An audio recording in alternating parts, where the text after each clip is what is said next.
Have you ever said yes to your child thinking you were helping only to feel invisible later? Maybe you gave a little money to help with bills or opened your doors when they were struggling. Maybe you offered advice when they seemed lost. It felt like love, and of course it was, but somewhere something shifted. You started feeling tired and maybe even taken for granted. This happens more than you'd think, especially as we get older. Our instincts to nurture and protect don't fade. If anything, they grow stronger. But without boundaries, even the deepest love can quietly become a weight we carry, not just for us, but for our children too. Today, I want to talk about 7 things we should never give our children, not because we don't love them, but because we do. This is about parenting with wisdom. Especially in this later season of life, it's about giving them not just comfort, but the confidence to stand on their own. If this message stirs something in you, give it a like or leave your thoughts below. Your story might just light the way for someone else. Let me start with Margaret. She was in her early 70s, a retired librarian who had always prided herself on being dependable. Her adult son, Jonathan, was going through a rough patch of divorce, financial trouble, and a sense of deep loss. When he asked if he could stay with her for just a few months, she welcomed him without a second thought. She stocked his favorite snacks, washed his laundry, covered his car insurance just until he gets back on his feet. That was 2 years ago. Now, Margaret was exhausted. Her mornings, once filled with quiet painting and hot coffee, were filled with errands and chores. Jonathan, meanwhile, seemed less motivated than ever. He had stopped applying for jobs, spent most of his time scrolling through his phone. He wasn't ungrateful, but he wasn't growing, and Margaret began to wonder, had her love turned into a crutch? That's the first thing we must be careful never to give without limit. Support that replaces responsibility. Love that always says yes doesn't build independence, it builds dependency. Margaret thought she was helping, but in doing everything for Jonathan, she had unknowingly told him, "You don't have to try. I'll catch you every time." One evening, she finally sat him down. Her hands were trembling, her heart pounding. "I love you," she said, "but I can't keep doing this. Not like this." To her surprise, Jonathan didn't lash out. He looked relieved. "I didn't know how to stop," he admitted. "I felt stuck, and I didn't want to disappoint you." That conversation changed everything. They created a plan. Jonathan would take over more responsibilities. Start saving to move out. Margaret would step back. Not from love, but from overfunctioning, because sometimes real love says, "I believe in you enough to let you try." Now, let's talk about something more subtle, the gift of comparison. Margaret had 3 children: Jonathan, the eldest, Rachel, the overachiever, and Evan, the quiet one. He was creative, gentle, always helpful, but he grew up hearing comments like, "Your sister never needed reminders," or "Your brother always took initiative." These were never said to hurt.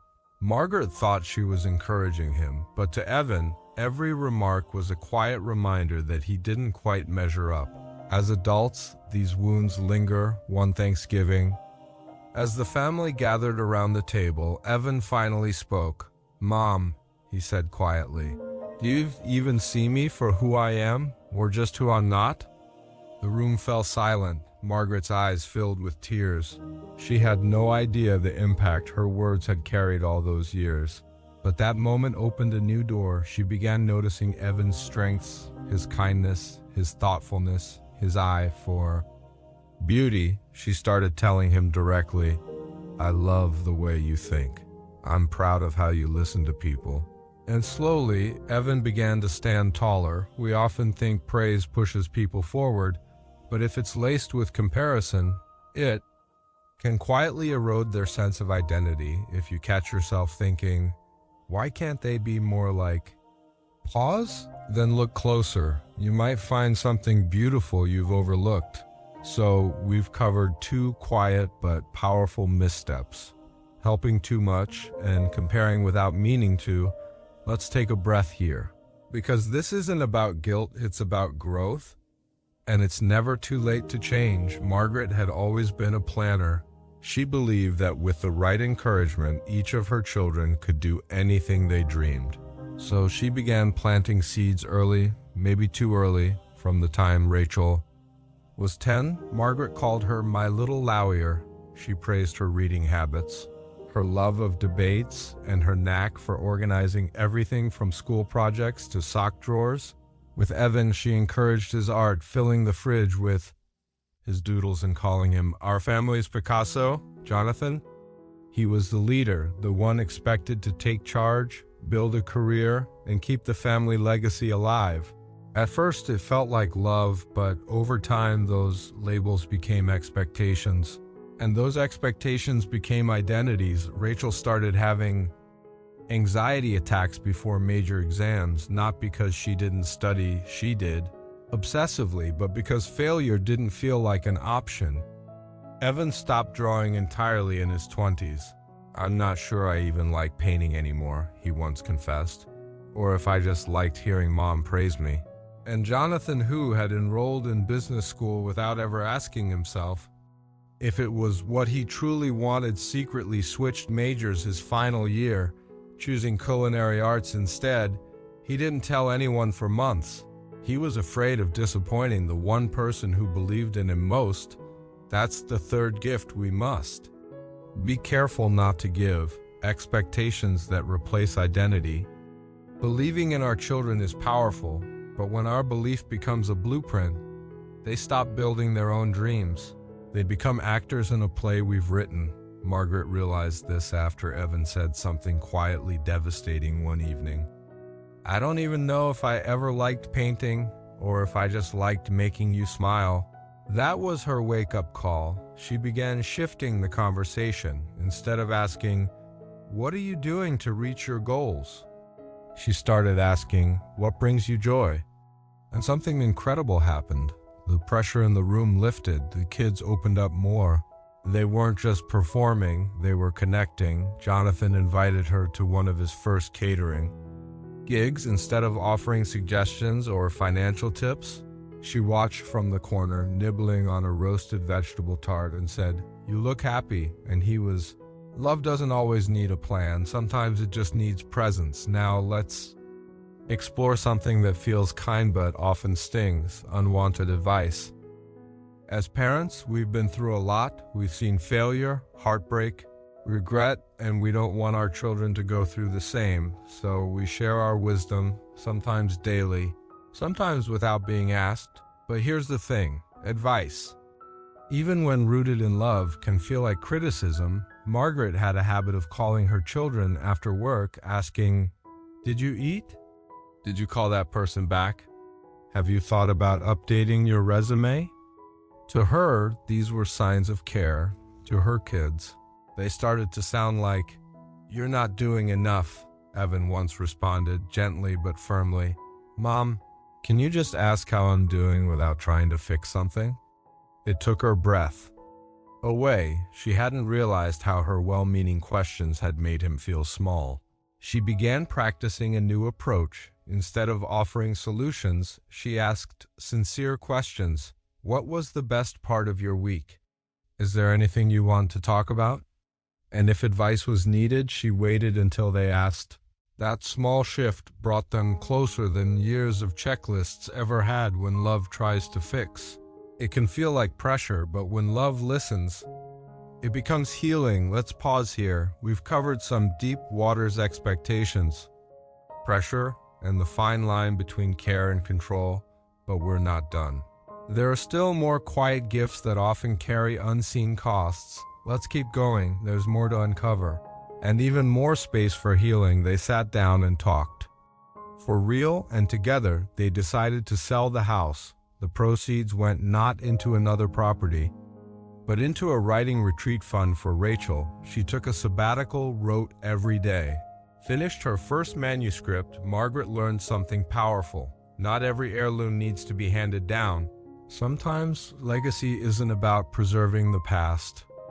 It's about supporting the future. We often think our children want what we cherished, but what they need most is the freedom to build their own dreams.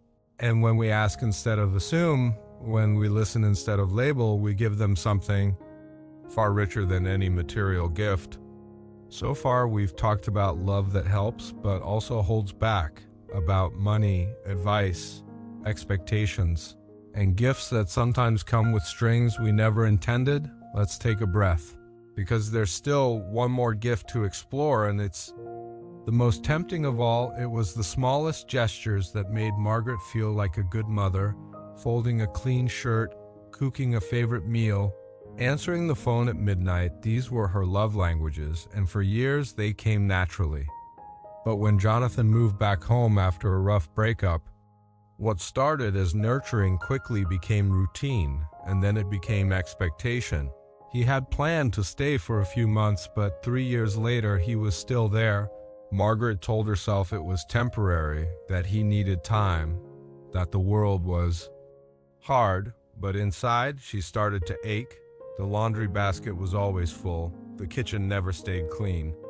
Her bank account slowly dwindled, and worst of all, she couldn't remember the last time she had the house to herself. She no longer painted. She stopped inviting friends over. Her sunroom became his office. Her mornings became his late nights. Her life was shrinking, and she didn't know how to take it back without hurting him. That's the seventh and perhaps most misunderstood thing we must be cautious about: giving help without boundaries. Because when help becomes habitual, it stops being helpful, it becomes dependency. And Margaret wasn't just tired, she was resentful, not because she didn't love her son, but because she felt erased.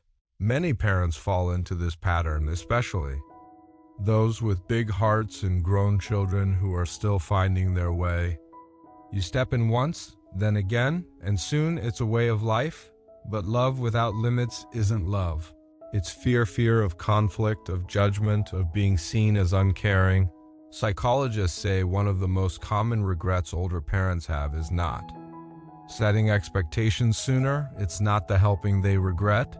It's how long they let it continue. Margaret knew something had to shift, so one evening, she did something radical. She asked herself what she wanted. She wanted peace. She wanted space.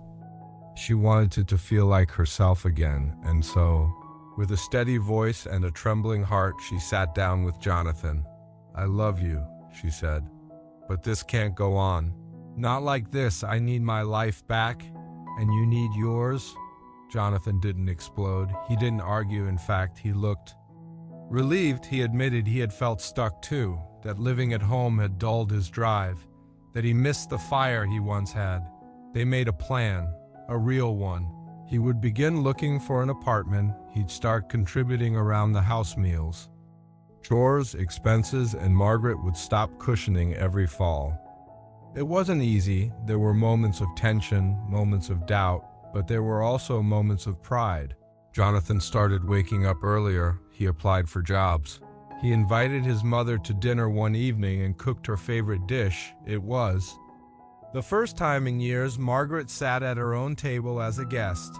Boundaries, she learned, aren't barriers, they're bridges. They create clarity, they protect relationships, and perhaps most importantly, they say, "I believe in you enough to let you rise." Helping is part of parenting, but so is letting go. So if you found yourself in a cycle of endless giving, ask yourself, is this love or is this fear dressed as love? Margaret didn't stop caring. She didn't stop supporting. She simply stepped out of the way, and in doing so, she made space for both of them to grow. Sometimes the best way to hold on is to let go. There's a quiet wisdom that comes with age, the kind that doesn't shout, doesn't demand, but sits patiently and observes. Margaret, like many of us, had spent her life doing what she thought was right. She loved her children with everything she had, but love, she had come to learn, isn't always about giving more. Sometimes it's about giving wisely.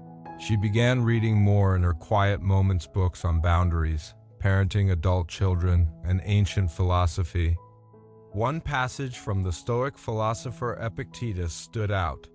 Don't seek to have events happen as you want them to. but instead want them to happen as they do. It struck her she had spent so much energy trying to steer her children's paths, protect them from pain, provide for every need, that she hadn't allowed them the dignity of their own struggle. And isn't that what love at its wisest does? It stands beside, not in front. Margaret started applying this not just with her children, but within herself. She no longer rushed to solve every problem. She began asking questions instead of offering advice. When Rachel called to vent about her job, Margaret didn't interrupt with suggestions. She simply listened. When Evan shared a new painting, she didn't evaluate it. She asked what inspired it. When Jonathan invited her to a food truck festival he was catering, she showed up as a supporter, not a silent investor. These small shifts built bridges, the kind of bridges her children could cross on their own terms. And they did. Rachel eventually finished her novel.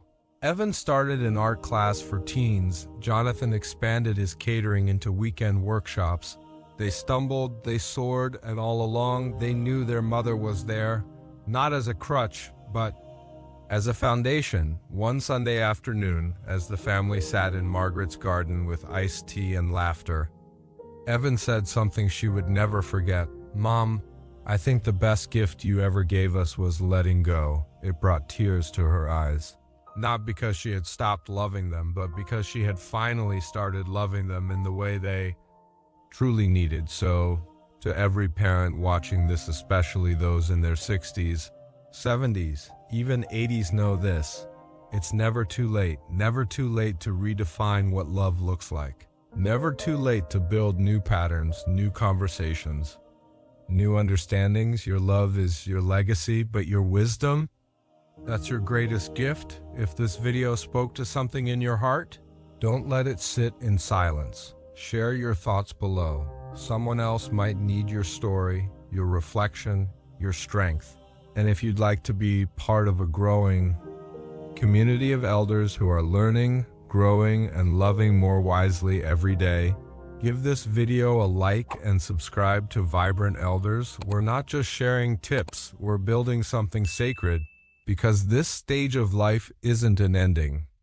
It's a beginning, and the love we offer now, rooted in freedom, wisdom, and grace, might just be the most powerful love we've ever given. Here's to standing beside those we love without standing in their way. Here's to living fully, loving wisely, and never forgetting the best part of life might just be what comes next.